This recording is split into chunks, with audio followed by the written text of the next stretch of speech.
Pentecost बहुत बहुत मुबारक हो। हम सब बाइबल मुकद्दस में से जो लीडिंग वर्ड्स है वो सब मिलकर पढ़ेंगे, उसके बाद बच्चे वर्स बाय वर्स बाइबल मुकद्दस में से पढ़ेंगे।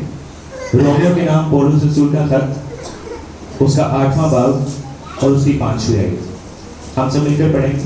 कलाम का पढ़ना शुरू करते हैं मसीह यीशु के नाम में, आमीन। लेकिन जो जिस्मानी है वो जिस्मानी बातों के ख्याल में रहते हैं, लेकिन जो रूहानी है वो रूहानी बातों के ख्याल में रहते हैं, आमीन। कलाम का पढ़ना और सुना देना हम सबके लिए बाइस से बरकत है।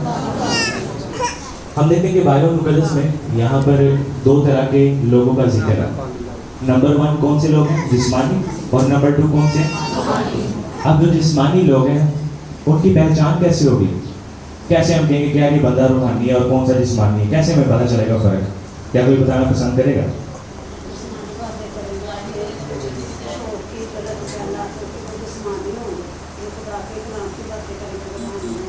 आपने मुझे नहीं बताना, सबको बताना। कौन सी बात है? देखिए आपकी बड़ी बात ये कि वो क्या सोचेंगी। खड़े होकर खड़ा हो जाए दलेरी कैसों के लिए। जिस्मानी लोगों को अपनी फिक्र होती है और जिस्मानी बातों की गलत बातें करते हैं, बहुत गलत ख्यालात रखते हैं। जो रूहानी लोग होते हैं वो खुदा के कलाम की बातों के भूखे और प्यासे होते हैं, उनकी बातें करते हैं। आमीन। बहन राकल के लिए हम देखते हैं कि बाइबल मुकद्दस में हमें हर एक चीज़ के अंदर हमें हदायत मिलती है। हमारा कोई भी काम हो, हमारी ज़िंदगी का कोई भी पहलू हो, हम बाइबल मुकद्दस में से उससे हदायत ले सकते हैं कि बाइबल मुकद्दस इसके बारे में क्या कहती है, कि हम क्या काम करें कि हम ज़िंदगी के अंदर उस पहलू के अंदर कामयाब हो सकें। हम तो हम देखते हैं कि यहाँ पर बाइबल मुकद्दस ने हमें एक और खुलिया बताया कि हम लोगों को आजमा भी सकते हैं, परख भी सकते हैं कि कौन सा शख्स जो है वो रूहानी है बाइबल के मुताबिक और कौन सा शख्स जिस्मानी है बाइबल के मुताबिक। आमीन। तो हम देखते हैं बाइबल मुकद्दस यूँ फरमाती है कि जो जिस्मानी लोग हैं वो जिस्मानी बातों के ख्यालों में रहते हैं, उनको खुदा से कोई लेना देना नहीं है। मिसाल के तौर पर अगर किसी शख्स को कहा जाता है कि आप चर्च लेट आते हैं, तो वो आगे से क्या कहे कि नहीं, जब तक मैं घर में सफाई ना कर दूँ मुझे सुकून नहीं होता। तो मैं सफाई करके ही जाऊँगी, चाहे लेट ही जाऊँ, चाहे एंड में ही जाऊँ, चाहे कलाम के बाद जाऊँ, चाहे हदी एक टाइम जाऊँ, लेकिन जाऊँगी ज़रूर। खुदा से प्यार करती हूँ ना। तो होता है कि सारा टाइम जब इबादत का निकल जाता है तो कई लोग हमारे चर्च के अंदर ऐसे हैं वो उस वक्त आ रहे होते हैं, तो क्या ये खुदा से मोहब्बत करते हैं? क्या ये रूहानी है? तो हम देखते हैं बाइबल मुकद्दस में कि जो लोग मुंह से कहते हैं कि हम रूहानी हैं, हम आज चेक करेंगे बाइबल मुकद्दस में से कि बाइबल क्या कहती है कि कौन से लोग जो है वो रूहानी हैं। तो मैं बाइबल मुकद्दस के मुताबिक हम आगे चलते मजीद सीखेंगे, लेकिन मैं एक सवाल करना चाहूँगा पहले, इसका जवाब आपको एंड में मिलेगा। कौन कौन मानता है कि खुदा हमारा बाप है? और कौन कौन ये कहते हैं कि खुदा ने मुझे अपना बेटा अपनी बेटी बना लिया हुआ? आपने नोट कर रहे हैं कि सब ने हाथ खड़े किए हैं, लेकिन हम बाइबल मुकद्दस में से आगे चलकर चेक करेंगे कि बाकी खुदा ने हमें अपनी औलाद तस्लीम किया भी है या कोई नहीं। खुदा हमें अपना बेटा अपनी बेटी मानता है या नहीं मानता? मिसाल के तौर पर हम देखें कि हम पाकिस्तान के शहरी तो हैं, हम पाकिस्तान के अंदर रहते हैं, लेकिन कई आज भी ऐसे लोग हैं जिन्होंने अभी तक अपने बच्चों का बेफॉर्म बनवाया नहीं हुआ, और कई लोग ऐसे हैं जिन्होंने अभी तक अपना ID कार्ड नहीं बनवाया। तो वो रहते तो पाकिस्तान में हैं, वो अपने आप को पाकिस्तानी कहते हैं, लेकिन पाकिस्तान की जो गवर्नमेंट है उनको अपना शहरी नहीं तस्लीम करती, उनको वो सहूलियात नहीं मैसर होंगी जो पाकिस्तान के शहरियों को मैसर होती हैं। ठीक है। तो हम देखते हैं कि आज जब हम अपने बच्चों का दाखिला करवाने के लिए जाते हैं सरकारी स्कूल में या किसी प्राइवेट स्कूल में भी, तो सबसे पहले वो कहते हैं कि भी इसका बर्थ सर्टिफिकेट लेके आओ। जब तक आप बर्थ सर्टिफिकेट और बाकी तमाम ज़रूरी चीज़ें उनको नहीं आप फराहम करेंगे, वो आपके बच्चों को कभी भी स्कूल में दाखिल नहीं करेंगे। तो ऐसे हम देखते हैं कि हम ये तो कहते हैं कि हम खुदा के औलाद हैं, हम खुदा के बेटे खुदा की बेटी हैं, खुदा हमारा बाप है, लेकिन क्या खुदा ने हमें अपना बेटा अपनी बेटी तस्लीम किया? क्योंकि हम आज वैसे कौन सा दिन सेलिब्रेट कर रहे हैं? ईद पेंटिकॉस्ट वाले दिन हुआ क्या था? पाकरूम नाजिल हुआ था। किन पर नाजिल हुआ था? 120 की जमात पे। ठीक हो गया। तो जब पाकरूम नाजिल हुआ तो उसके बाद उन्होंने क्या किया था? Very good. तो अपने लिए एक बहुत तालियां बजा ली हैं।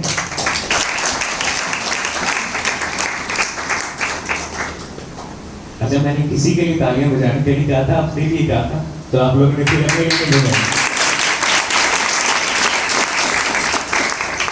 तो हम देखते हैं बाइबल मुकद्दस में सबसे पहले जो हम आयत नंबर 5 में देखते हैं, वहां पर लिखा है कि जो जिस्मानी लोग हैं वो जिस्मानी बातों के ख्याल में रहते हैं, और जो रूहानी लोग हैं वो कौन से ख्यालों में रहते हैं? आमीन।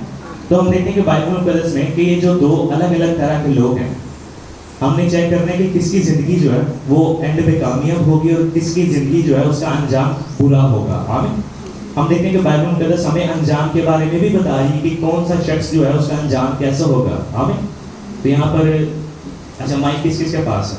एक एक करके पढ़ना है। सबसे पहले आपने पढ़नी है रोमियो के नाम पौलुस रसूल का खत है, उसका 8वां बाब, उसकी आयत नंबर 5 हमने पढ़ ली है। अब आयत नंबर 6 पढ़नी है, 8वें बाब की आयत नंबर 6। हमने इसी बाब के अंदर ही रहना है। और जिस्मानी नियत मौत है, मगर रूहानी नियत जिंदगी और इत्मीनान। आमीन। आमीन। यहाँ पर हम देखते हैं कि बाइबल मुकद्दस में दो तरह के जो लोगों का जिक्र हुआ, उनके दो अलग अलग हम अंजाम भी देखते हैं। आमीन। यहाँ पर बाइबल मुकद्दस में क्या लिखा हुआ है? और जिस्मानी नियत जो है उसका अंजाम क्या? मौत। लेकिन जो रूहानी नियत है उसका अंजाम क्या? जिंदगी और इत्मीनान। अगर हम चेक करें तो जो जिस्मानी लोग हैं उनका एंड सिर्फ मौत है, एक चीज। और हम देखते हैं कि जो रूहानी लोग हैं उनका अंजाम क्या है एंड पे? जिंदगी और इत्मीनान, दो चीजें हैं। अब हम देखते हैं कि यीशु मसीह के फरमाते हैं कि चोर आता है किस लिए? चुराने, मार डालने और हलाक करने को, लेकिन मैं आया किस लिए? ताकि वो जिंदगी पाएं। और कैसी जिंदगी? कसरत से पाएं। आमीन। हम देखते हैं कि कई दफा आपने देखा होगा कि कई लोग जिंदगी तो गुजार रहे होते हैं, लेकिन कई लोग मफलूज होते हैं, वो चारपी पे पड़े पड़े, उनकी ज़िंदगी तो चल रही होती है लेकिन उनकी ज़िंदगी में मज़ा कोई नहीं होता। हम अपने दिल में ये सोचते हैं यार इस तरह की ज़िंदगी से बेहतर तो मौत है। तो हम देखते हैं कि हमें बाइबल मुकद्दस के मुताबिक ज़िंदगी मिलेगी, लेकिन कैसी ज़िंदगी? साथ में इत्मीनान भी है, यानी तसल्ली बख्श ज़िंदगी होगी। आमीन। यानी उसकी जैसी ज़िंदगी हमें कहीं दुनिया में नहीं मिल सकती।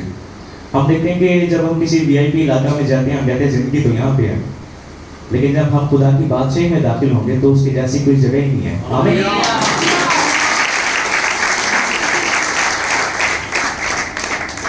फिर हमने यहाँ पर देखा बाइबल मुकद्दस के मुताबिक जो जिस्मानी लोग हैं उनका एंड कहाँ पर होगा? दोज़ख के अंदर। आमीन।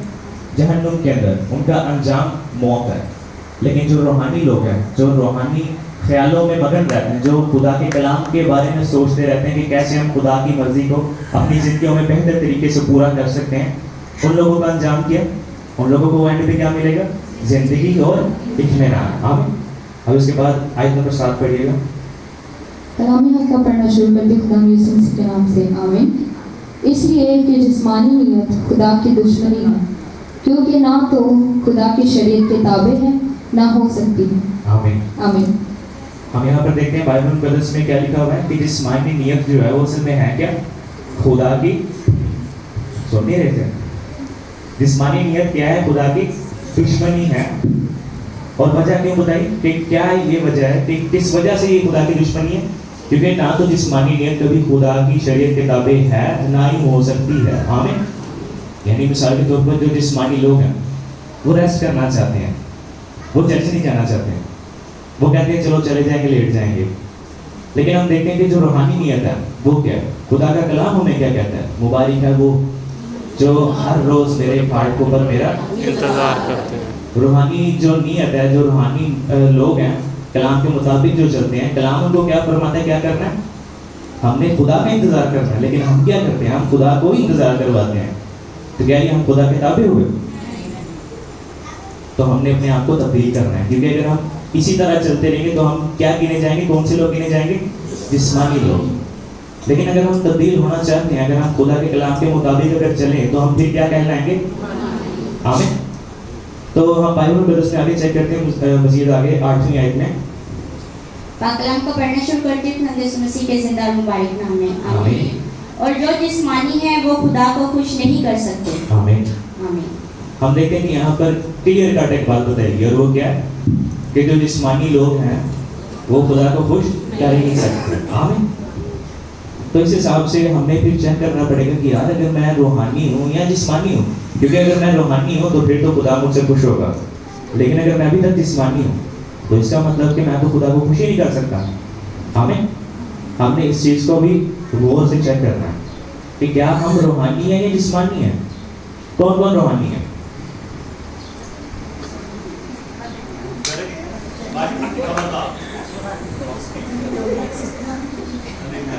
एक और मौका, कौन कौन रूहानी है? अब हम बाइबल मुकद्दस में से देखेंगे खुदा किनको रूहानी कह रहा है। आमीन। अब यहाँ पर आयत नंबर 9 में पढ़ूंगा। यहाँ पर लिखा है लेकिन तुम जिस्मानी नहीं बल्कि रूहानी हो। अब ये पौलुस रसूल किससे मुखातिब है? कलीसिया से। और वो क्या कह रहा है पौलुस रसूल कलीसिया के बारे में कि तुम क्या हो? आमीन। वो हम जो कलीसिया वो क्या? रूहानी, वो जिस्मानी नहीं है। लेकिन ये भी मैंने आधी आयत पढ़ी है, आधी आयत बाकी कोई पढ़ेगा। बशर्ते कि खुदा का रूह तुम में बसा हुआ है, मगर जिसमें मसीह का रूह नहीं वो उसका नहीं। आमीन। यहाँ पर हम देखते हैं बाइबल मुकद्दस के अंदर वाज़ेह अल्फाज के अंदर लिख दिया गया कि यहाँ पर हम देखते हैं पौलुस रसूल कलीसिया से क्या कह रहा है कि तुम कौन हो और क्या नहीं हो? जिस्मानी नहीं हो बल्कि रूहानी हो। लेकिन आगे जो एक लफ्ज़ साथ लगा दिया गया ना, वो क्या है? बशर्ते ये के। आमीन। यानी एक शर्त है, तुम रूहानी तो हो लेकिन साथ में एक शर्त भी है, अगर मसीह का रूह तुम में बसा हुआ है। आमीन। तो फिर हमें पता क्या चला कि जिसको अभी तक पाक रूह नहीं मिला, खुदा का रूह अभी तक उसकी जिंदगी में नहीं आया, तो वो बंदा क्या है? रूहानी है कि जिस्मानी है? और जो जिस्मानी है वो खुदा को खुश नहीं कर सकते। आमीन। तो फिर इस हिसाब से पाक रूह को हासिल करना कितना जरूरी है, क्योंकि अगर हम पाक रूह को हासिल नहीं करेंगे तो बाइबल के मुताबिक हम खुदा को कभी जिंदगी में खुश नहीं कर सकते। आमीन। तो हम देखते हैं बाइबल मुकद्दस में यहाँ पर क्या लिखा हुआ कि पौलुस रसूल फरमाता है तुम जिस्मानी नहीं हो बल्कि रूहानी हो, बशर्ते कि खुदा का रूह तुम में बसा है। तो आगे वो क्या कहता है? जिसमें मसीह का रूह नहीं वो उसका नहीं है। अब आप मुझे बताएं कि कौन कौन मसीह का है? हम अभी बाइबल में से क्या सीख रहे हैं कि जिसके अंदर मसीह का रूह नहीं है वो मसीह का है ही नहीं। तो अब दोबारा आप लोगों से सवाल है कि कौन कौन मानता है कि मैं मसीह का हूं? अब हाथ इसी तरह रखने हैं। हम जिसको पाक रूह नहीं मिला वो अपना हाथ नीचे कर ले। जिन्होंने हाथ नीचे किए हैं बाद में वो पहले कलाम नहीं सुन रहे थे। यहाँ पर बाइबल मुकद्दस के अंदर लिखा हुआ है कि जिसमें मसीह का रूह नहीं वो मसीह का है ही नहीं। जैसे जिसका आईडी कार्ड नहीं बना वो पाकिस्तानी नहीं है, वो अपने आप को पाकिस्तानी कहता तो है लेकिन पाकिस्तानी गवर्नमेंट उसको अपना शहरी तस्लीम नहीं करती। ऐसे हमने चेक करना है बाइबल मुकद्दस के मुताबिक जिसको अभी तक पाक रूह नहीं मिला हुआ वो खुदा का है ही नहीं। वो अपने आप को खुदा का मानता तो है लेकिन खुदा उसको अपना नहीं मानता। आमीन। हमने इस चीज़ को भी गौर करना है। हम देखते हैं कि हम अपने हिसाब से ज़िंदगी बसर करते जा रहे हैं। हम देखते हैं कि भाई कई लोग ऐसे हैं जो सिर्फ ईदों में चर्च आ जाते हैं, कई लोग ऐसे हैं जो संडे को लेट चर्च आ जाते हैं, कई लोग ऐसे हैं जो कहते हैं कि भाई मैं बड़ा रूहानी, लेकिन अभी तक पाक रूह जिनको नहीं मिला बाइबल के मुताबिक वो रूहानी है ही नहीं। आमीन। और वो लोग कभी भी खुदा को खुश नहीं कर सकते। अब सिर्फ वो लोग उठाएं हाथ अपना जिनको पाक रूह मिल चुका होगा। क्या कोई गिनती करेगा इनकी? बालिका जरा उठ के जरा गिनती करना।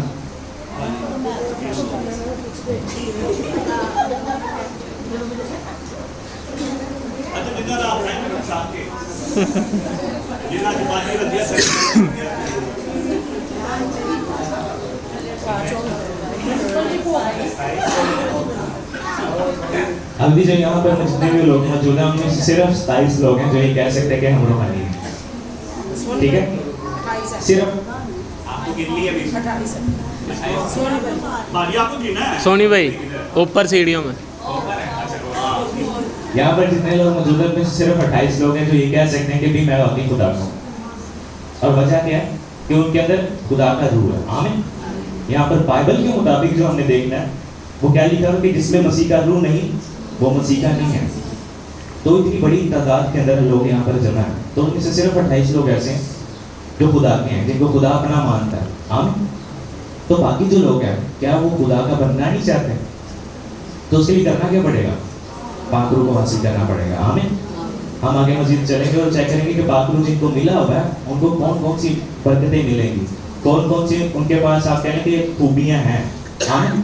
हम चेक करते हैं बाइबल मुकद्दस में आगे मस्जिद आयत नंबर 9 तक पढ़ेगा, आगे 10 नंबर आयत पढ़िएगा। कलामी हक का पढ़ना शुरू करते हैं खुदावंद यीशु मसीह के नाम से, आमीन। और अगर मसीह तुम में है तो बदन तो गुनाह के स्वभाव से मुर्दा है, लेकिन रास्तबाजी के स्वभाव से जिंदा है। आमीन। तो हम यहाँ पर देखते हैं बाइबल मुकद्दस में क्या लिखा है कि अगर मसीह तुम में है, और मसीह वैसे किसके जरिए से हमारे अंदर है? पाक रूह के जरिए से। आमीन। हम देखते हैं कि अगर मसीह हम में है तो ये जो जिस्म है ये तो मुर्दा हो जाना, ये तो कब्र में चला जाना है। और वजह क्या? ये जिस्म जो है ये गुनाह की पैदावार है बाइबल के मुताबिक। आमीन। लेकिन जो रूह है वो क्या है? सपना भी आपने क्या पढ़ा? लेकिन रूह, और अगर मसीह तुम में है तो बदन तो गुनाह के स्वभाव से मुर्दा है, मगर रूह रास्तबाजी के स्वभाव से जिंदा है। आमीन। यहाँ पर क्या लिखा है कि अगर मसीह तुम में है तो बदन क्या है? किसके सबब से? और दूसरी चीज का क्या जिक्र यहाँ पर हुआ? ये कौन सी चीज है? एक तो हो गया ना बदन, दूसरी क्या? रूह। रूह किसके वसीला से जिंदा है? और ये रास्तबाजी किसकी है? यीशु मसीह की। आमीन। हम देखते हैं कि जब खुदावंद यीशु मसीह सलीब पर मसलूब हुए तो उसने हम सब के गुनाह अपने कंधों पर ले लिए, उनकी कीमत चुकाई, और बाइबल मुकद्दस के मुताबिक अब उसकी रास्तबाजी हमें मुफ्त में दी जाती है। और ये रास्तबाजी किनको मिलेगी? जिनमें मसीह का रूह है। आमीन। तो हम देखते हैं कि जो रूह है वो रास्तबाजी के जरिए से क्या है? जिंदा है। आमीन। और ये रास्तबाजी खुदावंद यीशु मसीह की है। आमीन। फिर हम आगे मजीद देखेंगे आयत नंबर 11 के अंदर। और अगर उसी का रूह तुम में बसा हुआ है जिसने यीशु को मुर्दों में से जिलाया, तो जिसने मसीह यीशु को मुर्दों में से जिलाया वो तुम्हारे फानी बदनों को भी अपने उस रूह के वसीला से जिंदा करेगा जो तुम में बसा हुआ है। आमीन। यहाँ पर जो आयत है इसके अंदर हमें पाक रूह की एक और खूबी नजर आएगी। पाक रूह का एक और मेन काम, और वो क्या है? खुदावंद यीशु मसीह को खुदा बाप ने किसके जरिए से जिंदा किया था? पाक रूह के जरिए से। आमीन। और यहाँ पर क्या लिखा हुआ है कि अगर उसी का रूह तुम में जिंदा है, बसा हुआ है, तो हम देखते हैं कि क्या होगा फिर? खुदा बाप हमें पाक रूह के जरिए से ही हमारे पानी बदनों को दोबारा से क्या करेगा? जिंदा करेगा। आमीन। हम देखते हैं कि पाक रूह जिनके पास है, जब खुदावंद यीशु मसीह बादलों पर आएंगे हमें लेने के लिए, कलीसिया को लेने के लिए, तो होगा क्या असल में? हम देखते हैं कि अगर यहाँ पर छोटे छोटे कील अगर पड़े हों और एक बड़ा मैग्नेट मैं ले आता हूँ, तो मैं मैग्नेट को यहाँ पर रखूँगा, जितने भी कील हैं वो सारे खुद ऊपर आ जाएंगे। ऐसी है। अब हमें पाक रूह जो दिया गया है वो असल में किसका रूह है? खुदा का रूह है। आमीन। हम देखते हैं कि बाइबल मुकद्दस में लिखा कि आखिरी ज़माना में मैं अपने रूह में से हर फर्द बशर का डालूंगा। किसके रूह में से खुदा डालेगा? अपने रूह में से हर फर्द बशर पर डालेगा। यानी रूह किसका? खुदा का। आमीन। और हमारे अंदर जो पाक रूह है वो असल में रूह खुदा का है। और जब खुदावंद यीशु मसीह बादलों पर आएंगे और हम यीशु मसीह का इस्तकबाल करने लगेंगे, तो वो कौन से लोग होंगे जो आसमान पर उठाए जाएंगे, बादलों पर उठाए जाएंगे? जिनके अंदर पाक रूह होगा। आमीन। जैसे मैग्नेट जो है वो तमाम लोहे की चीज़ों को अट्रैक्ट कर लेता है, ऐसे खुदावंद यीशु मसीह जब आएंगे बादलों पर तो कलीसिया को लेने के लिए, तो जिनके अंदर खुदा का पाक रूह बसा होगा, अब पाक रूह के जरिए से वो लोग उठाए जाएंगे। आमीन।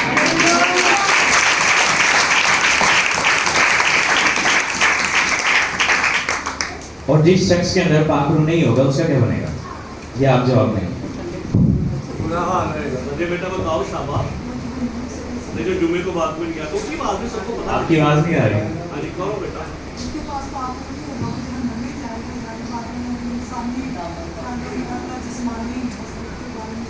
नहीं, बस इतना पूछा कि जिसके अंदर पाक रूह नहीं है, जब यीशु मसीह आसमान पर आएंगे वो नीचे रह जाएगा, बस ना जवाब है। आमीन। तो हम देखेंगे जिनके अंदर पाक रूह नहीं होगा, जिनको खुदा ने अपना पाक रूह अभी तक नहीं दिया, तो होगा क्या? पाक रूह असल में वीजा किस चीज़ का? खुदा की बादशाह में दाखिल होने का। जब मेरा लास्ट टाइम मैसेज था तो हम क्या सीख रहे थे कि यीशु मसीह ने फरमाया कि जब तक कोई पानी और रूह से पैदा ना हो वो खुदा की बादशाह में दाखिल नहीं हो सकता। आमीन। अब यहाँ पर जो मैक्सिमम मेजोरिटी के अंदर लोग यहाँ पर मौजूद हैं वो यही समझेंगे कि भी हमने पानी का बपतिस्मा ले लिया, अब हम पाक हैं। सिर्फ पानी के बपतिस्मा से हम पाक होते हैं, आमीन। और जब पाक हो जाते हैं उसके बाद हम पाक रूह को हासिल करने के काबिल हो जाते हैं, आमीन। हम देखते हैं कि जब खुदावंद यीशु मसीह आसमान पर उठाए गए, जब वो बादलों पर हम देखते हैं कि चले गए, तो उसके बाद जो 120 की जमात थी वो कर क्या रही थी पाक रूह को हासिल करने के लिए? वो दुआ में मशगूल रहे, आमीन। और ये नहीं कि एक दिन दुआ करके बस घर चले गए, बल्कि वो डेली दुआ करते थे, आमीन। तो हम देखते हैं कि जब खुदावंद यीशु मसीह बादलों पर उठाए गए उसके 10 दिन के बाद खुदा का पाक रूह किन पर नाजिल हुआ? 120 की जमात पर। और वो कर क्या रहे थे? बस बैठे थे। उनमें से कुछ लेट भी गए थे, सारे वहां पर थे, मौजूद थे और क्या कर रहे थे? दुआ कर रहे थे। और दुआ के दौरान खुदा का पाक रूह उन पर नाजिल हुआ, आमीन। और वैसे वो दुआ कर किसके लिए रहे थे? पाक रूह को हासिल करने के लिए, आमीन। अब ये मेन चीज़ है कि जो लोग पानी का बपतिस्मा ले चुके हैं और उनको अभी तक पाक रूह नहीं मिला, वजह क्या है इसके पीछे? वो मांगते हैं। बाइबल में दर्शन ने लिखा है कि तुम्हें इसलिए नहीं मिलता, आमीन। यानी जो शख्स मांगते ही नहीं है खुदा उसको क्यों देगा? क्योंकि बाइबल में दर्शन फरमाती है कि मांगोगे तो तुमको दिया जाएगा, ढूंढोगे तो पाओगे, दरवाजा खटखटाओगे तो तुम्हारे वास्ते खुला जाएगा, आमीन। जब तक हमने मांगना ही नहीं है तब तक मिलना ही नहीं है, आमीन। तो हम चेक करते हैं बाइबल मुकद्दस हमें इस बारे में क्लियर बता रही है कि जिसको अभी तक पाक रूह नहीं मिला वो भूल जाए कि वो खुदा की बात में जाएगा। क्योंकि हम जब पासपोर्ट बनवा लेते हैं तो पासपोर्ट बनवाने के बाद हम कभी भी किसी मुल्क में नहीं जा सकते जब तक वीज़ा ना लगवा लें, और जब तक वीज़ा नहीं है हमारा पासपोर्ट बेकार है। और ऐसे ही जब तक हम पाक रूह को हासिल नहीं कर लेंगे तब तक हमारे पानी के बपतिस्मे का भी फायदा नहीं है, आमीन। तो हमने अब कोशिश क्या करनी, जिन्होंने पानी का बपतिस्मा ले लिया हुआ अब वो पाक रूह को भी मांगे, आमीन। क्योंकि जब तक पाक रूह उनकी जिंदगियों में नहीं है तब तक खुदा की बादशाही में वो कभी भी दाखिल नहीं हो सकते, आमीन। और जिन्होंने अभी तक पानी का बपतिस्मा नहीं लिया हुआ वो भी तैयारी कर लें और फीस भी जमा करवाएं साथ साथ, क्योंकि अगर वो फीस ही नहीं जमा करवाएंगे तो फिर हमने किराया वगैरह कहाँ से लगाना है? हम देखते हैं कि जो हमारे मुसलमान भाई हैं वो हज करने जाते हैं और वो 13 लाख रुपया जो रेट चल रहा है इस टाइम एक बंदे का हज का, और वो 13 लाख लगा सकते हैं, हम 1000 नहीं लगा सकते हैं। कितनी ऐसी अच्छी बात है, फख्र की बात है। तो हमें अब करना क्या है? हमें पाक रूह को हासिल करना है, क्योंकि अगर पाक रूह को हासिल नहीं किया तो फिर हम कभी भी खुदा की बादशाही में नहीं जा सकते, क्योंकि जन्नत के मालिक ने खुद कहा, आमीन। तो हम यहाँ पर देख रहे थे कि आयत नंबर 11 में क्या लिखा हुआ है कि जिसके पास खुदा का पाक रूह है वही जिंदा किया जाएगा जब खुदावंद यीशु मसीह बातों पर आएंगे, आमीन। और वही शख्स जिसके अंदर पाक रूह बसा हुआ है पाक रूह के जरिए से वो शख्स उठाया जाएगा, आमीन। तो आयत नंबर आगे 12 पढ़िएगा। नाम का पाकलाम पढ़ना शुरू करते हैं यीशु मसीह के नाम में, आमीन। बस है भाइयों, हम कर्जदार तो हैं मगर जिस्म के नहीं कि जिस्म के मुताबिक जिंदगी गुजारें, आमीन। अब यहाँ पर क्या लिखा हुआ है कि हम कर्जदार तो हैं। क्या हम कर्जदार हैं? हाँ या ना? हम कर्जदार हैं या नहीं हैं? किसके? खुदा के। हाँ शाबाश। यहाँ पर लिखा हुआ है कि हम कर्जदार तो हैं मगर जिस्म के कर्जदार नहीं है कि जिस्म के मुताबिक ही जिंदगी गुजारें। हम कर्जदार हैं लेकिन खुदा के कर्जदार हैं, आमीन। और किस तरह से? हम देखते हैं कि खुदा ने हमें ये बदल दिया कि हम इसके जरिया से इस दुनिया के अंदर जिंदगी गुजारें, आमीन। तो हम देखते हैं कि खुदा ने हमें बदल दिया कि हम इसके अंदर से होकर करें क्या? वैसे खुदा ने हमें किस लिए पैदा किया? कि हम खुदा की इबादत करें। हम सिर्फ एक काम छोड़कर ये जो जिस मकसद के लिए खुदा ने हमें पैदा किया हम उस मकसद को छोड़कर बाकी सारे काम कर रहे हैं, सिर्फ उसकी इबादत नहीं कर रहे। तो क्या खुदा हमसे खुश है? क्योंकि खुदा ने जिस मकसद के लिए हमें पैदा किया, अपनी इबादत के लिए, अपनी हम्दो सना के लिए, अपनी परस्तिश के लिए, हम सिर्फ उस काम से जान छुड़ाते हैं, बाकी हम सारे काम कर रहे हैं, आमीन। तो हमने अपने आप को तब्दील करना है, क्योंकि यहाँ पर लिखा हुआ है कि बस ऐ भाइयों हम कर्जदार तो हैं लेकिन जिस्म के कर्जदार नहीं है कि जिस्म के मुताबिक जिंदगी गुजारें। मिसाल के तौर पर अगर मैं और इनाम भाई जाते हैं कहीं पर, अब काम मैंने जाना, डैडी ने कह दी कि साथ इनाम भाई को ले जाओ। अब मेन काम कौन जा रहा है? मैं। इनाम भाई साथ जा रहे हैं, इनाम भाई मेरे वैसे साथी हैं अभी। तो हम देखते हैं कि अगर मुझे कुछ पैसे नहीं है, मिसाल के तौर पर मैं बिल उतारने जा रहा हूँ, इनाम भाई कहते हैं यार ये शॉर्ट को कौन सा पता चल में 500 से आपको आधे आधे कर लेते हैं या कुछ खा लेते हैं। तो अब इसके अंदर होगा क्या? अब मैं काम किसके आया हूँ? ठीक है, डैडी के, लेकिन साथ कौन है? इनाम भाई। अब वो मेन काम किसने मुझे भेजा है? डैडी ने। और काम के लिए ही मैं आया हूँ, लेकिन अगर रास्ते में मैं इनाम भाई की बात मान लूँ क्या होगा?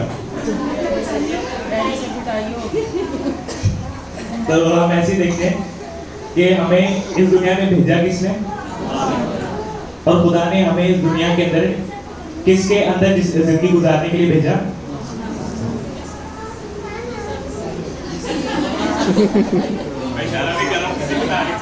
जिस्म के अंदर जिंदगी गुजारने के लिए भेजा हमें। मेन मकसद किस चीज का है? कि हम जिस्म की बात माने या खुदा की बात माने? भेजा किसने है? हम काम किसके आए हैं? तो फिर हम बदन की मान लेते हैं, आज थके हैं, आज नहीं करना। तो हम देखते हैं कि हम काम पे चाहे जितने मर्जी थके हों, हम फिर भी जाते हैं। क्यों? क्योंकि हमें पता है पैसे जब से आने हैं। लेकिन चल जाते तो वक्त हम देखते हैं कि हमारे जिस्म को जो थकावट होती है ना, हम कहते हैं आराम करने का टाइम ही यही है। हालांकि ये नहीं पता कि जो हमें जॉब पर जो हमें फराहम करता है, पैसा फराहम करता है, जो हमें कारोबार फराहम करता है, जो हमें फराहम कर रहा है, हम उसके पास तो जा नहीं रहे। आमीन। तो हम देखते हैं कि खुदा हमें कारोबार फराहम करता है, खुदा हमें रोजगार देता है, खुदा हमें खाने के लिए देता है। आमीन। और हम सिर्फ उसकी इबादत नहीं करते, बाकी सारे काम कर रहे हैं। हम ये तो चाहते हैं कि हमें सारा कुछ मिल जाए, लेकिन जो मेन तरीका खुदा ने बताया हम उसके मुताबिक नहीं चलते। फिर हम कहते हैं कि कारोबार नहीं है, ये नहीं हो रहा, वो नहीं हो रहा। तो हम देखते हैं कि जब तक हम खुदा के कलाम के मुताबिक चलना नहीं शुरू करेंगे, खुदा के कलाम के मुताबिक हमारी जिंदगी में वो बरकतें नहीं आएंगी। आमीन। तो यहाँ पर क्या लिखा हुआ है कि हम कर्जदार तो हैं, लेकिन जिस्म के नहीं है कि जिस्म के मुताबिक ही जिंदगी गुजारी जाए। जिस्म चाहता है कि अब रेस्ट किया जाए, जिस्म चाहता है कि आज चर्च नहीं जाना, आज सिर्फ सोना है। जिस्म चाहता है कि चलो कोई बात नहीं, आज रिश्तेदारों की तरफ चले जाते हैं। लेकिन रूह क्या चाहती है? हम आगे बाइबल मुकद्दस में मजीद देख लेते हैं। आयत नंबर 13 कलामियात का पढ़ना शुरू करते हैं खुदा यीशु मसीह के नाम से। आमीन। क्योंकि अगर तुम जिस्म के मुताबिक जिंदगी गुजारोगे तो ज़रूर मरोगे, और अगर रूह के बदन के कामों को निश्चय नाबूद करोगे तो ज़रूर जीते रहोगे। आमीन। यहाँ पर लिखा हुआ है क्योंकि अगर तुम जिस्म के मुताबिक जिंदगी गुजारोगे तो मरोगे नहीं, जरूर मरोगे। आमीन। यानी हम देखते हैं कि एक तो होता है ना कि यार चलो ठीक है, कोई बंदा पास हो जाता है, लेकिन यहाँ पर क्या लिखा हुआ है कि जो पढ़ेगा ही नहीं, उसने फेल होना ही होना है, वो जरूर फेल होगा। अब ऐसे हम देखते हैं कि जो जिस्म के मुताबिक जिंदगी गुजार रहा है, जो खुदा के कलाम के मुताबिक चल ही नहीं रहा, ऐसा मुमकिन नहीं कि वो किसी तरीके से निकल जाए, ऐसा हो ही नहीं सकता। यहाँ पर लिखा है कि वो जरूर मरेगा। आमीन। वो बच के निकल नहीं सकता, वो किसी ना किसी जुगाड़ लगा के, वो पर्चियाँ बना के वो पास नहीं हो सकता। हम देखते हैं कि पेपरों में पर्चियाँ चल जाती हैं, खुदा की बात से मुताबिक होने के लिए कोई पर्ची नहीं चलती। इस जिंदगी के इम्तिहान को हमने कैसे पास करना है? खुदा के पाक को हासिल करके। आमीन। तो यहाँ पर क्या लिखा हुआ?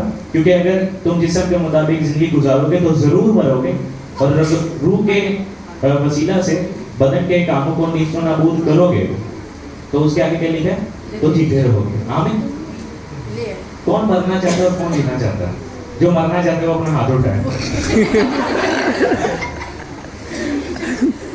अब कौन कौन जीना चाहता है वो अपना हाथ उठा रहे।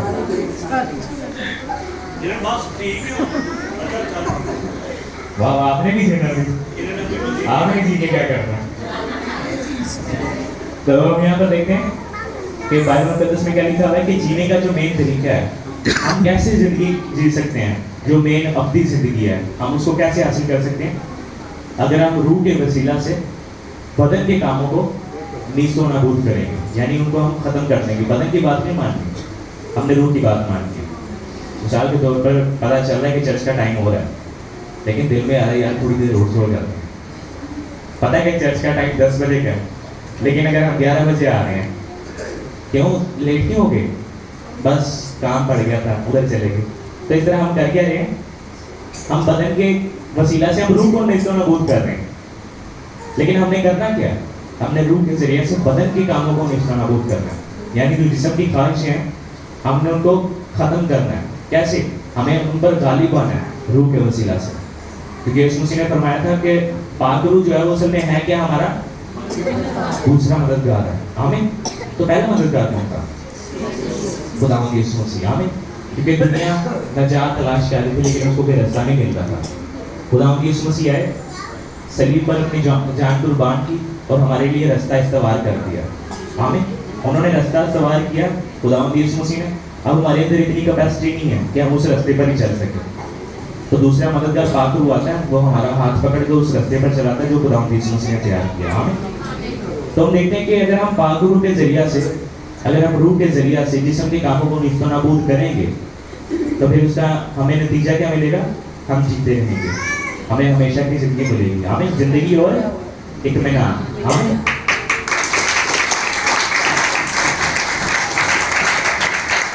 आयत नंबर 14 पढ़िएगा। लम्हत का फना शुक्र खुदा यीशु के नाम से आमीन।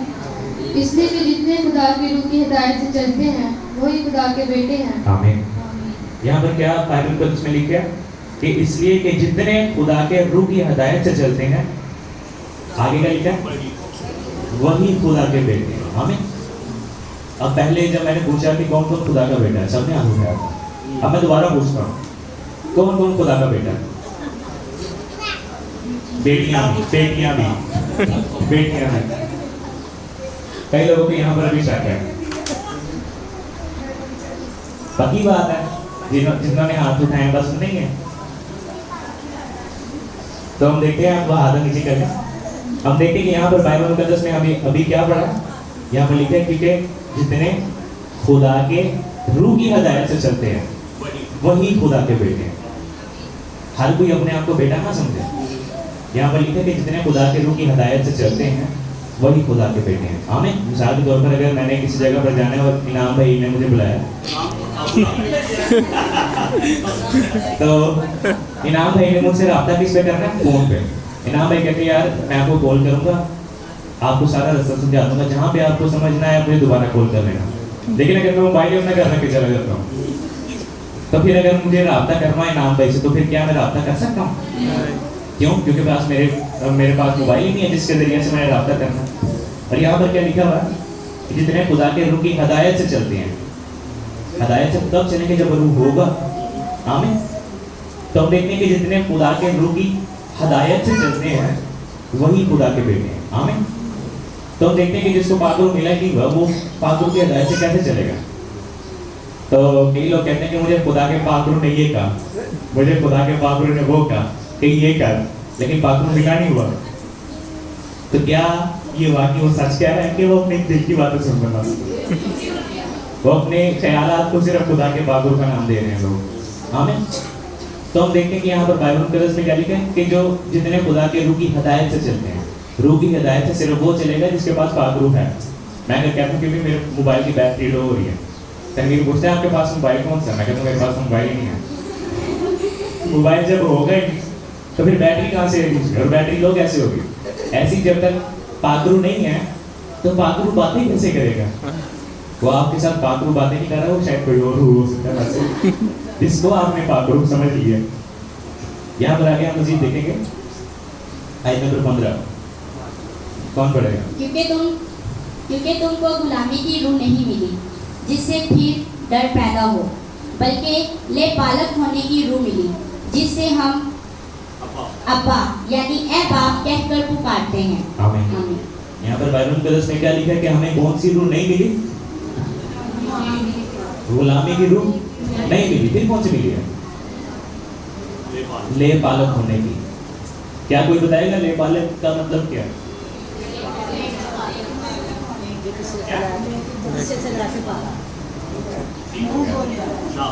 अब जी जिसने जवाब दिया है, क्योंकि वाजिब हो गया कि अपने लिए पूरी तालियां बजा लें।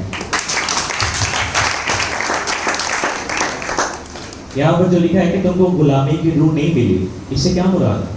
हम देखते हैं कि मुसलमानों के अंदर वो कहते हैं कि भाई हम अली के गुलाम, हम रसूल के गुलाम। और वो होता क्या कि जब भी कोई उनके खिलाफ बात किया जाए वो सारे बढ़ जाते हैं।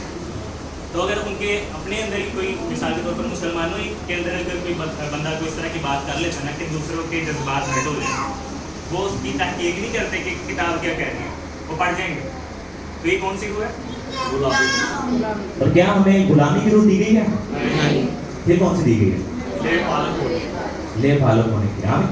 और यहाँ पर जो एक नई चीज़ है वो लिखा हुआ है क्योंकि तुमको गुलामी की रूह नहीं मिली जिससे फिर डर पैदा हो। यानी कि गुलामी की रूह के जरिए से वैसे पैदा क्या होता है? डर हो कि कोई मेरे मुंह से ऐसी बात भी ना निकल जाए कि सारे मेरे पीछे ही आ गए। और फिर वो जब पीछे पड़ जाते हैं तो फिर वो आओ बस नहीं गिरा देते हैं, छोड़ देते हैं और फिर खानदानों के खानदान ही उड़ा देते हैं। तो उनको कौन सी रूह मिली है? गुलामी की। लेकिन क्या हमें ये रूह मिली ही है? गुलामी वाली मिली है? तो फिर हम क्यों डरते हैं? खुदा से डरना चाहिए, लेकिन ये डरने की चर्चा ना हो। खुदा से डरना चाहिए, लेकिन ये नहीं कि उसकी हजूरी में जाने से बंदा डरे, मैंने जाना ही नहीं, क्या खुदा मारेगा। खुदा से डरना चाहिए, ये वाला डर नहीं, बल्कि डर होता है कि मोहब्बत किसी की जो होती है वो आपको वो काम करने से रोकती है जो उस बंदे ने कहा होगा।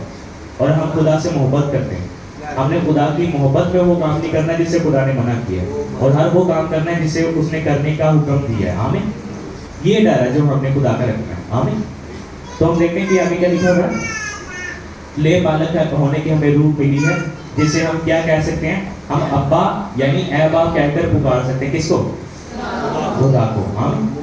यानी पता क्या चला कि ले बालक होने की जब रूह मिल जाएगी, उसके बाद हम खुदा को अब्बा यानी ए बाप यानी वालिद साहब बाप खुदा बाप कह के पुकार सकते हैं। आमीन। लेकिन जब तक हमें किसी ने अडॉप्ट ही नहीं किया, क्या हम उसको बाप कहेंगे? अंडरस्टूड है? कभी किसी ने किया बेटा जब अब्बा वो भेजा है बात के शायद वो कुछ खा लेंगे नहीं तो हम यहाँ पर देखते हैं क्या लिखा हुआ है कि हमें रूह कौन सी मिलती है? ले बालक होने की। यानी जब हम खुदा को तो कह रहे हैं कि खुदा हम तेरे बेटे और बेटियां बनने के लिए तैयार हैं, क्या खुदा ने हमें अपने बेटे और बेटियां बना ली है? पता कब चलेगा? जब खुदा हमें पाकरू देगा। आमीन। यानी जब पाकरू मिलेगा तो ये खुदा की तरफ से वेरिफिकेशन है, खुदा की तरफ से ये कहने की मोहर लगी है कि भाई वाकई पहले इसने मुझे अपना बाप कबूल किया, और मैं भी इसको अपना बेटा अपनी बेटी कबूल करता हूँ। आमीन। किसके जरिए से? पाकरू के जरिए से। आमीन। तो हमें जो रूह मिली है वो कौन सी है? ले पालक होने की। आमीन। यानी इंग्लिश के अंदर जो लफ्ज इस्तेमाल हुआ है अडॉप्शन की। आमीन। तो हम देखेंगे हमें कौन सी रूह मिली है? ले पालक होने की। हम खुदा के बेटे और बेटियां तो हैं, लेकिन कौन से वाले? असली ले पालक यानी गोद लिए हुए। तो खुदा की हकीकी औलाद कौन है? सिर्फ खुदावंद यीशु मसीह, वो खुदा का इकलौता बेटा। आमीन। उसके अलावा खुदा का कोई हकीकी बेटा नहीं है। हम खुदा के बेटे और बेटियां किस तरह? खुदा ने हमें गोद लिया है, और गोद लिया किसके जरिए से? पाकरू की वजह से। जब हम पानी का बपतिस्मा लेते हैं तो हम एक एप्लीकेशन दायर कर रहे हैं खुदा को कि खुदा हम तेरे बेटे और बेटियां बनने के लिए तैयार हैं। लेकिन खुदा ने उस दरखास्त को कबूल किया या नहीं? पता तब चलेगा जब खुदा हमें पाकरू दे देगा। हम एक जॉब हासिल करना चाहते हैं, हम जॉब पर लगना चाहते हैं, तो सबसे पहले क्या करते हैं? सबसे पहले जी बोलो, मुझे बोलने का इंग्लिश में आ सबसे पहले हम क्या करते हैं? दरखास्त दायर करते हैं, दरखास्त जमा कराते हैं। किसके? कि हम इस नौकरी पर लगना चाहते हैं। लेकिन दरखास्त जमा करवाने फौरन बाद आपको नौकरी मिल जाती है? नहीं। उसके बाद थोड़ा सा टाइम पीरियड होता है जिसके अंदर वो आपको चेक करते हैं, आप इंटरव्यू के लिए जाते हैं, वो देखते हैं कि भी आप इस जॉब के लिए ठीक भी हो या नहीं, आपने जिस जॉब के लिए अप्लाई किया है क्या आप उसके मेयार पर पूरा उतर रहे हो या नहीं उतर रहे, क्या आप इस जॉब को कर लोगे। तो हर एक चीज़ चेक करेंगे, उसके बाद आपको पता चलता है कि भी आपको जॉब मिलेगी कि नहीं मिलेगी। ठीक है। तो हम बपतिस्मा लेते हैं तो हम करते क्या? खुदा के बेटे और बेटियां बनने के लिए हम दरखास्त एक दायर कर देते हैं कि खुदा हम तेरे बेटे और बेटियां बनना चाहते हैं। तो क्या ऐसा मतलब कि बपतिस्मे के बाद हम फौरन खुदा की वासी में एंटर हो जाएंगे? नहीं। खुदा फिर हमें चेक करेगा कि बपतिस्मे के बाद हम तब्दील भी हो रहे हैं कि नहीं हो रहे। मिसाल के तौर पर बपतिस्मे से पहले आंटी आशा आती थी 11 बजे, अब वो आती है 11:15। तरक्की हुई, लेकिन वो थोड़ा सा हो रहा कि चली गई। जो मर्जी कही जा रहे कभी समझ आए। तो हम देखते हैं कि अगर हम बपतिस्मा ले लेते हैं लेकिन उस बपतिस्मे के बाद भी हमारे काम सारे वही हैं जो पहले थे बपतिस्मे के, तो हम देखते हैं कि हम कभी भी खुदा की बादशाही में एंटर नहीं होंगे क्योंकि हमें पाकरू मिलेगा ही नहीं। आमीन। हम देखते हैं बाइबल में उसमें लिखा कि खुदा दिलों और गुर्दों को जांचने वाला खुदा है। हम चेंज होना चाह रहे हैं, कोशिश कर रहे हैं, नहीं कर रहे, खुदा बेहतर जानता है। कई लोग कहते हैं कि यार ये मेरी आदत है, ये छूट ही नहीं रही, तो वो छोड़ना तो चाहता है लेकिन उससे छूट नहीं रही, तो वो क्या करेगा फिर? जब वो नियत पूरी बना लेगा ना कि मैंने इसको वाकई छोड़ना है, फिर खुदा का पाकरू आएगा क्योंकि वो हमारा दूसरा मददगार है। और फिर वो आके मदद करेगा कि आप उस आदत को बिल्कुल छोड़ दें, आमीन, उस पर गालिब आ जाए, आमीन। तो हम देखते हैं कि बाइबल मुकद्दस के मुताबिक हम खुदा को बाप भी तब पुकार सकते हैं, खुदा को बाप उस वक्त कह सकते हैं जब पाक रूह मिलेगा, तब तक हम खुदा को बाप नहीं कह सकते। समझ लग रही है? तो यानी जो हम खुदा को बाप कहते रहते हैं और हम उसकी मर्जी को तो पूरा नहीं करते, तो क्या हम खुदा के कलाम के मुताबिक हम उसको बाप कहने का हक रखते हैं या नहीं रखते? वैसे तो सारे कहते हैं, लेकिन मैंने नहीं कौन हक के थ्रू कह रहा है, तो किसको ये राइट हासिल है, किसको ये हक हासिल है और कौन ऐवी लगा है? पूरी दुनिया के अंदर बहुत सारे ऐसे लोग हैं जो खुदा को बाप कहते हैं, लेकिन बाइबल के मुताबिक जिसको खुदा का पाक रूह मिला सिर्फ वही खुदा को बाप कह सकता है, आमीन। इसके बाद अगली आयत पढ़िएगा, लामियत को पढ़ना शुरू करते हैं। सबसे पहला माइक थोड़ा पास करो। रूह खुद हमारी रूह के साथ मिलकर गवाही देता है कि हम खुदा के फर्जंद हैं, आमीन। यहाँ पर क्या लिखा है? ये रूह खुद हमारी रूह के साथ, कितनी रूहों का जिक्र है यहाँ पर? दो। अब हम इसको दोबारा से चेक करेंगे। रूह खुद हमारी रूह के साथ मिलकर क्या करता है? गवाही देता है। और गवाही क्या देता है? कि हम खुदा के फर्जंद हैं। फर्जंद किसे कहते हैं? बेटे बेटियों को, आमीन। हम देखते हैं कि रूह खुद हमारी रूह के साथ मिलकर ये गवाही देता है कि हम खुदा के फर्जंद हैं। और गवाही किस तरह मिलती है वैसे? जब रूह हमारी रूह के साथ मिल जाता तो फिर होता क्या है? 120 की जमात पर जब पाक रूह नाजिल हुआ तो उन्होंने क्या किया था? और गैर जुबानें जब हम बोलते हैं, जब गैर जुबानों में दुआ करना शुरू करते हैं, तो जो आसपास लोग बैठे हुए हैं उनके लिए गवाही कि इसको खुदा ने अपना बेटा तस्लीम कर लिया है, इसको खुदा ने अपनी बेटी बना ली है, आमीन। तो जब रूह हमारी रूह के साथ मिल जाता है तो हम गैर जुबानें बोलने लग जाते हैं। हम पाक रूह के जरिया से गैर जुबानों में दुआ करते हैं, ये दूसरे लोगों के लिए गवाही है कि खुदा ने हमें अपना फर्जंद बना लिया, आमीन। फिर उसके बाद अगली आयत पढ़िएगा। कलामी हक का पढ़ना शुरू करती हूँ खुदा यीशु मसीह के नाम से। और अगर फर्जंद हैं तो वारिस भी हैं, यानी खुदावंद के फर्जंद और मसीह के हम मिरास, बशर्त हम उसके साथ दुख उठाएं ताकि उसके साथ जलाल पाएं, आमीन। यहाँ पर क्या लिखा है? और अगर फर्जंद हैं, यहाँ पर साथ जो लफ्ज़ लिखा है ना, अगर, इस पर गौर करना है। अगर फर्जंद हैं, फर्जंद वैसे किस तरह है? अगर पाक रूह मिला हुआ है, ठीक है। अगर पाक रूह मिला है तो हम खुदा के बेटे और बेटियां, और अगर बेटे और बेटियां हैं तो फिर और क्या आगे? वारिस भी हैं। वारिस प्यारा नहीं, यहाँ पर लिखा है कि वारिस भी हैं, आमीन। तो हम देखें कि वारिस का मतलब क्या है? वारिस का मतलब क्या है? वारिस का मतलब क्या है?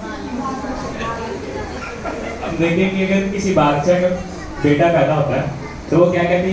ये बादशाह का वारिस है, ये इस मुल्क का वारिस है। इसका मतलब क्या है? कि बादशाह जब हट जाएगा, बादशाह जब चला जाएगा, तो बादशाह के बाद जो हुक्मरानी करेगा वो कौन होगा? वो वारिस होगा, आमीन। वारिस हुक्मरानी करता है, आमीन। तो हम देखते हैं कि हम किस चीज़ के वारिस हैं? खुदा के वारिस हैं। अभी पूरी कायनात पर हुक्मरानी कौन कर रहा है? खुदा, ठीक है। और हम देखेंगे खुदा इस वक्त पूरी कायनात पर हुक्मरानी कर रहा है, लेकिन जब खुदावंद यीशु मसीह इस ज़मीन पर दोबारा आएंगे, सबसे पहले तो होगा रप्चर, यानी कलीसिया उठाई जाएगी। फिर हम 7 साल खुदावंद यीशु मसीह के साथ ऊपर आसमान पर रहेंगे और नीचे 7 साल जो होंगे वो आजमाइश के होंगे, जिनके अंदर हम चेक करेंगे 666 की मोहर और तमाम बातें, तो वो तमाम आफतें जिनका हम देखें मुकाशमा में जिक्र है, वो उस वक्त सारी नाजिल होती होंगी। और हम किधर होंगे? आसमान पर। लेकिन जब बाइबल मुकद्दस के मुताबिक दोबारा से तमाम कौमें बनी इसराइल पर हमला करने के लिए आएंगी, तो उस वक्त यीशु मसीह बनी इसराइल को बचाने के लिए आएंगे, आमीन। और यीशु मसीह अकेले नहीं आएंगे, उनके साथ कौन आएंगे? जो उठाए जाएंगे वही वापस आएंगे, आमीन। और हम देखते हैं कि जब हम वापस आएंगे तो होगा क्या? खुदावंद यीशु मसीह मुखालिफुल मसीह को शिकस्त देंगे और इस ज़मीन पर बादशाही होगी, आमीन। और इस ज़मीन पर बादशाही जो होगी वो कितने साल होगी? 1000 साल बादशाही, आमीन। और हम खुदा के वारिस हैं, क्योंकि खुदा पूरी कायनात पर हुक्मरानी कर रहा है, लेकिन हम किधर करेंगे? हम इस ज़मीन पर हुक्मरानी करेंगे। कितने साल तक? 1000 साल तक। हम वारिस किसके हैं? खुदा के, क्योंकि ज़मीन पर खुदा बाप हुक्मरानी करने के लिए नहीं आ रहा। कौन आ रहा है? खुदावंद यीशु मसीह, आमीन। इसलिए यहाँ पर लिखा है कि हम खुदा के वारिस हैं, यीशु मसीह का वारिस नहीं है, ठीक है। खुदा के वारिस हैं और मसीह के हम मेरास, यानी जितना हिस्सा खुदावंद यीशु मसीह का होगा हुक्मरानी का, उतना ही हिस्सा हमें भी दिया जाएगा।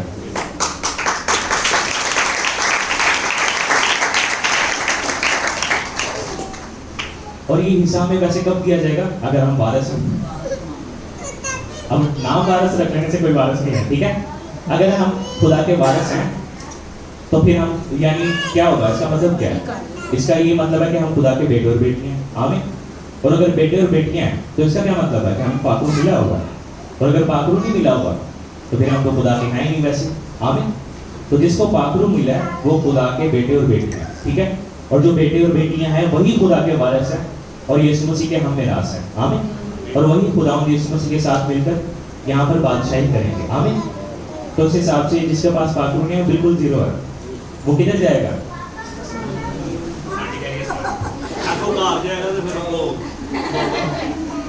तो हम चेक करते हैं बाइबल मुकद्दस में वाज़ेह अल्फाज में बता रही है कि हमने क्या करना है और क्या नहीं करना।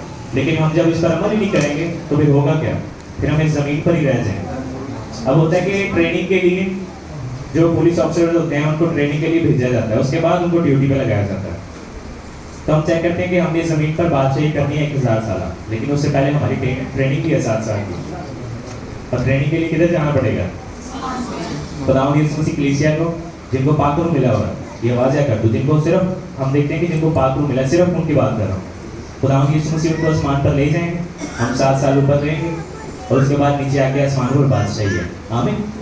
तो यानी हमने 1 साल के ऊपर ट्रेनिंग के लिए जाना है और बादशाही वही करेगा जो ट्रेनिंग हासिल करेगा और उठाया वो जाएगा जिसको पाकरू मिला है। तो इस हिसाब से जिनको अभी तक पाकरू नहीं मिला होगा वो मेहनत करें ताकि पाकरू को हासिल करें। और यहाँ पर जो एक लास्ट जुमला यहाँ पर लिखा है वो क्या लिखा होगा? तो शर्त ये कि हम उसके साथ दुख उठाएं ताकि उसके साथ जलाल भी पाएं। आमीन। अब हमने यीशु मसीह के साथ कौन सा दुख उठाना है? उसने तो दुख उठा लिए, तो हमने कौन सा दुख उठाना है? उसने कौन सा ऐसा दुख उठाया जो आज हमने भी उठाना है? हम देखते हैं कि खुदावंद यीशु मसीह ने फरमाया, जब हम देखते हैं कि यीशु मसीह मसलूब होने को थे 1 रात पहले, यीशु मसीह फरमाते हैं जब दुआ करने के लिए गए कि अगर हो सके तो ये प्याला मुझसे टल जाए, तो भी मेरी मर्जी नहीं बल्कि तेरी मर्जी पूरी हो। कितनी मर्जी है? 2 मर्जियाँ। एक खुदावंद यीशु मसीह की मर्जी थी, एक खुदा बाप की मर्जी थी। दोनों की मर्जियों में इख्तलाफ था। खुदावंद यीशु मसीह क्या चाहते हैं? अगर हो सके तो ये प्याला मुझसे टल जाए, ये यीशु मसीह की मर्जी है। लेकिन खुदा बाप की क्या मर्जी थी? कि बेटा कुर्बान हो। तो यीशु मसीह ने किसकी मर्जी को तरजीह दी? खुदा बाप की। आमीन। और यहाँ पर यही लिखा हुआ है कि हमने मसीह के साथ दुख उठाना है तभी उसके साथ जलाल भी पाएंगे। आमीन। हम देखते हैं कि एक हमारी मर्जी होती है, एक खुदा की मर्जी है। अगर हम खुदा की मर्जी पर अपनी मर्जी को तरजीह देते हैं तो फिर हम कभी भी मसीह के साथ जलाल नहीं पाएंगे क्योंकि हमने उसके साथ दुख नहीं पाया।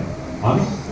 तो हम देखते हैं कि अगर हम एक अच्छी चीज़ छोड़ रहे हैं क्योंकि वो बाइबल के मुताबिक हराम है, तो होता क्या? हम यीशु मसीह के साथ दुख उठा रहे हैं। हम अपनी मर्जी का इनकार करके ये खुदा बाप की मर्जी का इकरार करते हैं। आमीन। तो फिर हम तब ही खुदा की वारसी में दाखिल हो सकेंगे क्योंकि हम यीशु मसीह के साथ दुख उठा रहे हैं। आमीन। खुदा आप सबको बरकत दे।